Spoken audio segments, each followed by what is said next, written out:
Well, thank you all for being a part of our incredibly short call tonight. I'd like to take a moment to wish Peyton a happy birthday because today is in fact the day the world was a little bit brighter and a little more blessed.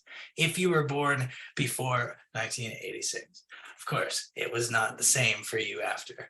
Um, I'm so excited to be here today because of a couple of things. This week, I started thinking, man, this is hard. And I started thinking, like, it shouldn't be hard. And I was getting on myself about positive affirmations. And then it dawned on me that one night, far in the distance, in someone's living room, we had a conversation about effortless, magical, fun, and quick. And that if it was ever to happen again, it would have to feel effortless. It would have to feel magical. It'd have to be fun, and it would have to happen quick.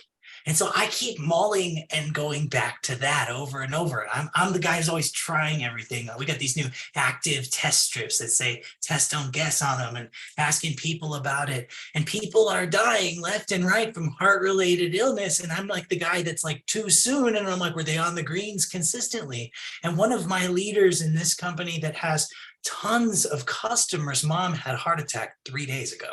And I'm like, was she on the greens? She's like, she wasn't consistent with it. And it's like, man, the product is so good and people need it. The opportunity is great. And it didn't hit until I started talking to the right people. But it's all a byproduct of last week's call. Peyton was talking about you create a market. And I thought if the active was Jason Stuckey's company or Shaylee Ford's company or Peyton Parnag's company or Aaron Goldberg's company, how would they launch the brand? And I started thinking about it in that context. And I was like, I'd probably go find, because I don't want to be the social media guy. That's not who I am. I don't want to try to project myself differently than I am. I want to do what I do the way that I do it. And I just want to do what I'm doing a little bit better than I did yesterday in all the things. Make sure my legs are sore, enjoy the fun things that make me happy, go be with my family, and get back to the living.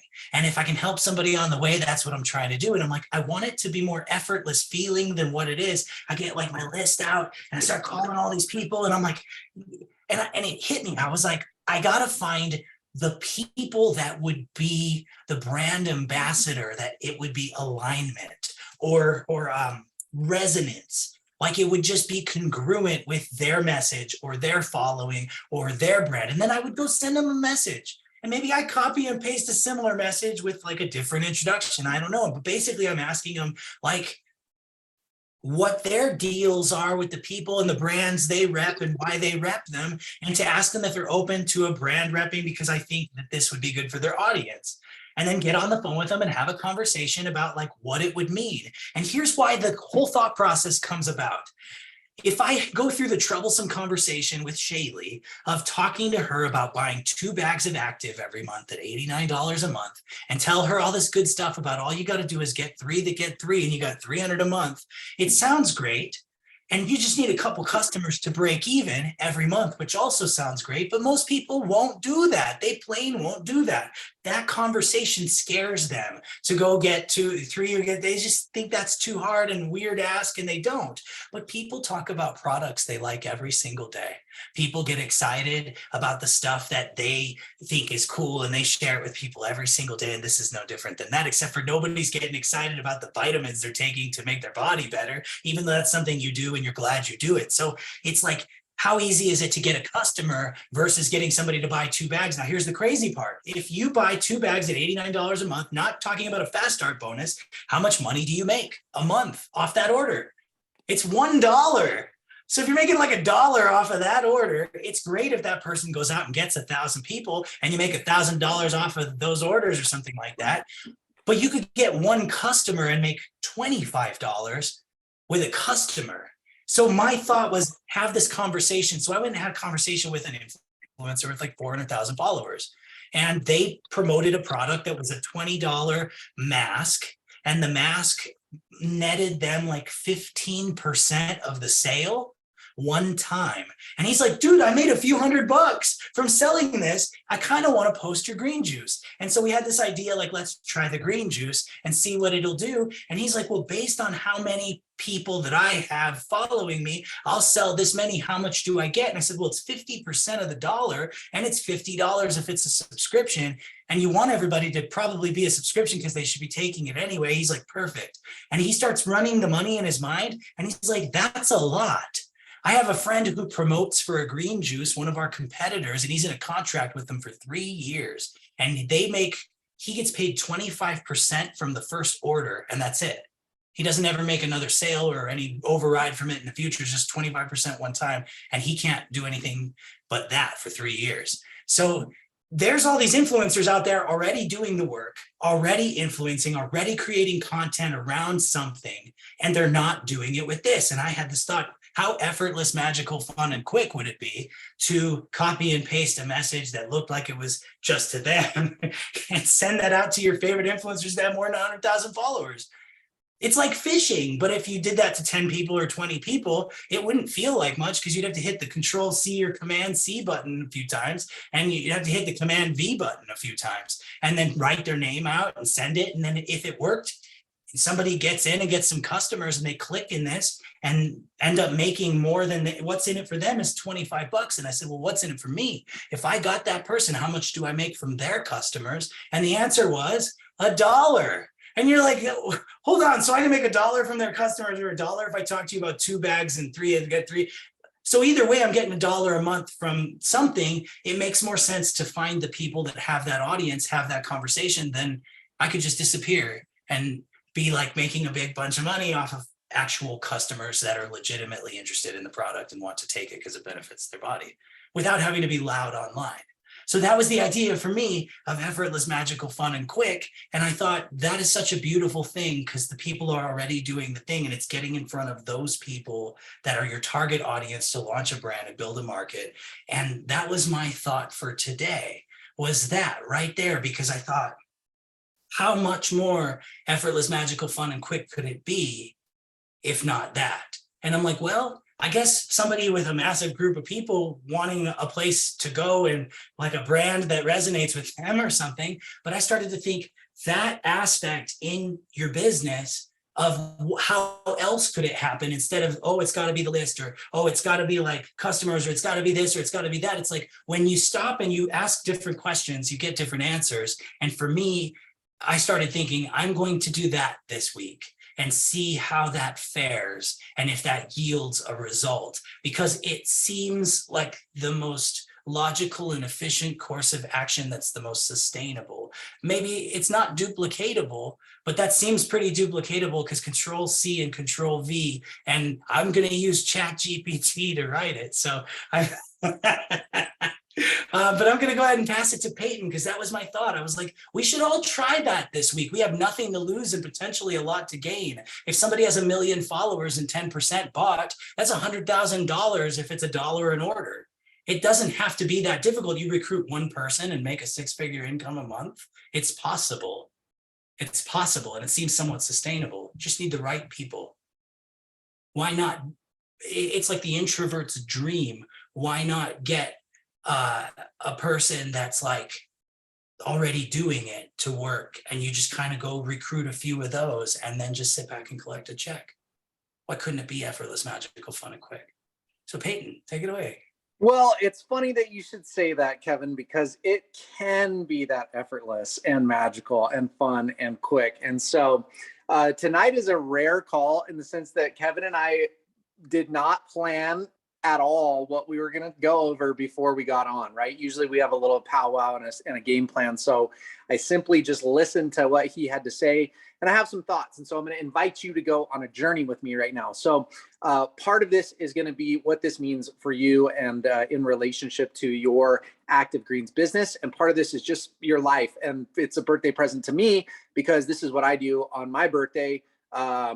I think I tried to do it intentionally once upon a time, and now it just happens upon me. But what I think about often on my birthday is I tend to wind up thinking about milestones. I think about milestones in reverse, and I think about milestones going forward. And depending on, the age that I arrive at, I like to think of the year, and I like to think of a brick of time, right? And so like in my mid 30s now, getting more pointed towards my late 30s, always thinking about this idea of 15 years back, 15 years forward. And what's so interesting about that is that whatever age you are, if you're an adult, whatever time that you have behind you gives you an idea of what, adulthood has been like for you, right? So if you're 30, you look back 10 years, you're like, okay, 20 to 30, you have context of what a decade looks like. If you're 50, 20 to 50, you have a 30-year window, or maybe you can shorten a little bit, 10 years back. And then it causes me to think often about two things. The first thing that I often think about is that if you've ever heard that quote that says, most men live lives of quiet desperation. And it says, most men, and this is not gender specific, but most people die at 25. They just wait till they're 75 to be buried. And I think a lot about what does that mean? And it's how many of us have lost our way. How many of us are not clear? How many of us are not moving from definiteness of purpose? And it doesn't have to be monetarily. That's for you to decide. One of my favorite quotes about success is the progressive realization of a worthy ideal.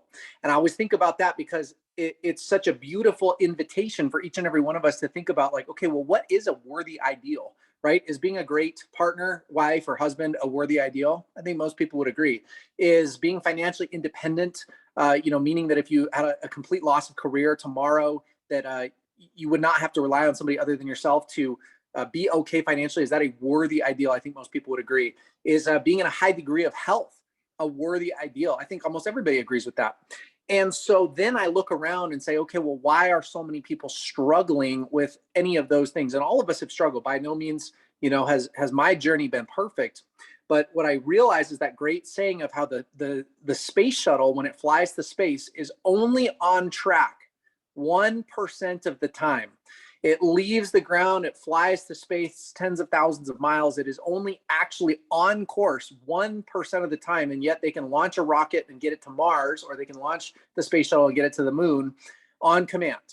And so how can that be? And it is the act of constant readjustment. It's because there's a gyro within that, a computer that basically can track when it is slightly off track and readjust, and slightly off track and readjust. And it overcorrects, but eventually there's a saying that I love so deeply. It says, if you have a map on your GPS, and let's say that you're going to drive from here to Southern California, if you follow the map, you will get there. It doesn't matter if you drive 1,000 miles in the wrong direction. It doesn't matter if you run out of gas. It doesn't matter if you get off of the freeway exit. It doesn't matter if you get a flat tire. It doesn't matter if you stop in Vegas and blow your life savings. If you keep going where the GPS is pointed, eventually you will get there. So what is my whole point of this? It's in these times of reflection, like a birthday or like an anniversary, or like, a holiday or a major milestone, maybe something good that happened, something sad that happened, that we can stop and we can look and say, okay, where am I going? What is the worthy ideal?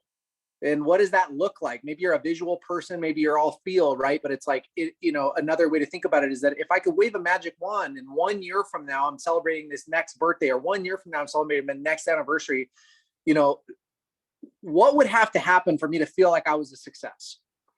And that then leads me to the point of this business, right? And so usually in this particular financial world that we live in, that having some type of financial success, exponential success, is part of that equation. Very few people that I can think of think to themselves like, I would like to just make barely enough to get by and not quite more than that. I'd like to just kind of do that perpetually. And then at the end, I'm going to just really pat myself on the back. That's going to be awesome. I don't think anybody set out to do that, but unfortunately, many people do. And why is that?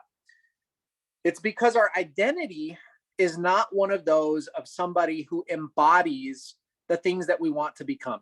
So my invitation is this, is that think about the things that a year from now, if you accomplish it, would make you feel good about yourself. Think about the things in your family, think about the things in your career, in your bank account, your health, your body, your appearance, your physical appearance, the car you're driving, all of those different things, where you're vacationing, what you have planned, what your retirement looks like.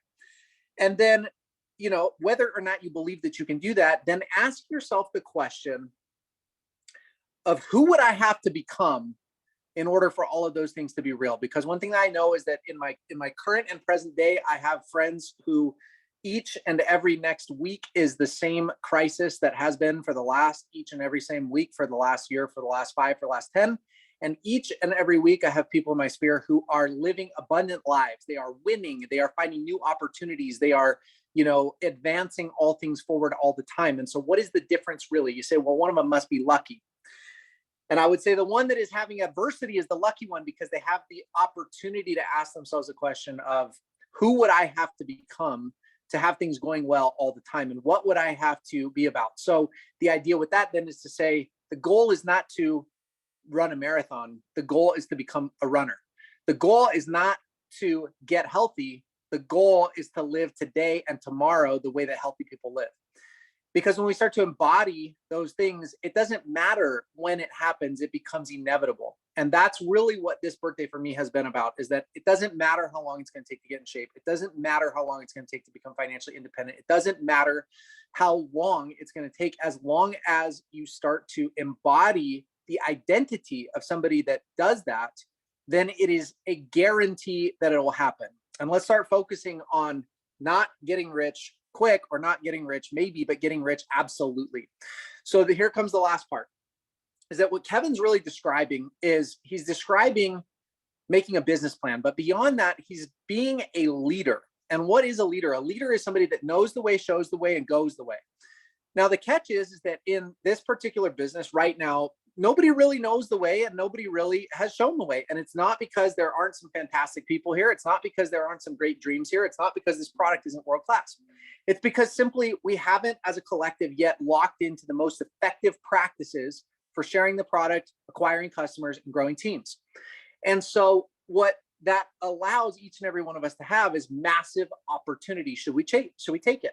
Now, when you have a company like this that you start, you look at Dan and you say, okay, why is Dan going to be willing to pay somebody literally millions and millions of dollars? He's going to pay somebody 10, maybe 20, 30 times as much as what a top salesperson at an established company, like let's say a Hewlett Packard or a Xerox, or any number of these companies. If you're a good salesperson, you might be able to go make high 5 figures, 6 figures, maybe 6 figures and a half, something like that. Why is Dan going to pay literally 10 times that much, if not more, to somebody? Because leaders are rewarded in the world. And the more clarity that a leader can provide, the more that they will be compensated. It's the law of compensation. And so the test, basically, this is my last question I always think of, is what is life asking of me?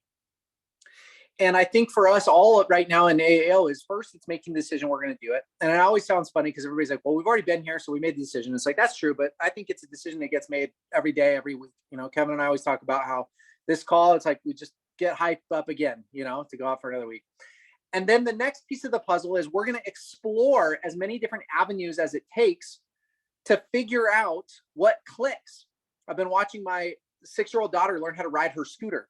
And just 4 weeks ago, she couldn't ride the scooter without putting her foot down. She could pedal with her foot on the ground. And then, and I told her, I said, look, if you keep practicing and you keep thinking about it and you feel that feeling of the glide, eventually you're going to be able to glide as far as you want to without putting your foot down. It's going to click. And it didn't take but a couple of weeks, but a couple of weeks later, she said to me, Dad, it's clicking, like you said. And that will happen here. And the thing that's so beautiful about that is that it's like, if we take the opportunity to establish who is it that I want to become, we continue to explore different ways to talk about this product, different ways to share this product. Maybe it is the influencer route where it's acquiring thousands of customers. Maybe it is duplicating 3 by 3 by 3. We know mathematically that the money's there. Every single person that's on this call knows that this product is a winning product if you've been consuming it, and the price is fantastic. And so ultimately, the opportunity is whoever can blaze a trail that then can become something that other people can emulate will get paid more money than you'll know what to do with. And to me, that's pretty exciting. So that's everything I've got for tonight. A little contemplative, but hopefully there's some value in that. And if you have anything that's inspired by what I said, definitely reach out. I'd love to hear it. We are all in this race of life together. And at the core of it all, it's not just about making a lot of money. It's not just about selling a lot of greens. It's not just about getting a 6-pack, although I'm passionate about all those things. It is about, making every next year better than the last. And, I was driving today and I thought to myself, like, I hope it's a good year. And then I thought to myself a little bit later, I said, why can't this be the best year I've ever had? And so I would, you know, whether it's your birthday or not today, which it's not, I would ask yourself the same question, and I'll leave you with that.